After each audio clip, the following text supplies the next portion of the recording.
আজকে এমন একটি দোয়ার কথা বলবো যে দোয়াটা মাত্র 3 দিন যদি 21 বার করে পাঠ করতে পারেন তাহলে আপনার মনের আশা আকাঙ্ক্ষা পরিপূর্ণ হবে ইনশাআল্লাহ। যে দোয়াটি কোরআন দ্বারা প্রমাণিত। এই দোয়াটি জানার আগে চ্যানেলে যদি নতুন হয়ে থাকেন অবশ্যই চ্যানেলটি সাবস্ক্রাইব, ভিডিওটি লাইক, ভিডিওটি শেয়ার করার অনুরোধ করছি।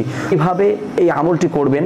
3 দিন যে কোনো সময় পাক পবিত্র অবস্থায় আপনি 21 বার করে পাঠ করতে হবে। 21 বার করে পাঠ করার পূর্বে আপনার 3 বার করে দুরূদ পাঠ করতে হবে। সবচাইতে ছোট দুরূদ যেটা সেটা হচ্ছে সাল্লাল্লাহু আলাইহি ওয়াসাল্লাম। এই সাল্লাল্লাহু আলাইহি ওয়াসাল্লাম 3 বার পাঠ করার পরে এই দোয়াটি 21 বার পাঠ করবেন। তারপরে আপনি আবার 3 বার দুরূদটি পাঠ করবেন। এভাবে মাত্র 3 দিন 21 বার করে দোয়াটি পাঠ করুন, দেখবেন আপনার সকল চাওয়া পাওয়া পরিপূর্ণ হয়ে যাবে ইনশাআল্লাহ। তো দোয়াটি হচ্ছে আপনাদের সুবিধার্থে দোয়াটি আমি স্ক্রিনের উপরে বাংলা এবং আরবিতে লিখে দিচ্ছি। দোয়াটি হচ্ছে রব্বি ইন্নী লিমা আনজালতা ইলাইয়া মিন খায়রিন ফাকির। আপনার বিশ্বাস থেকে মাত্র 3 দিন 21 বার করে পাঠ করুন, নিজে আমল করুন, শেয়ার করে অন্যকে আমল করার সুযোগ করে দিন।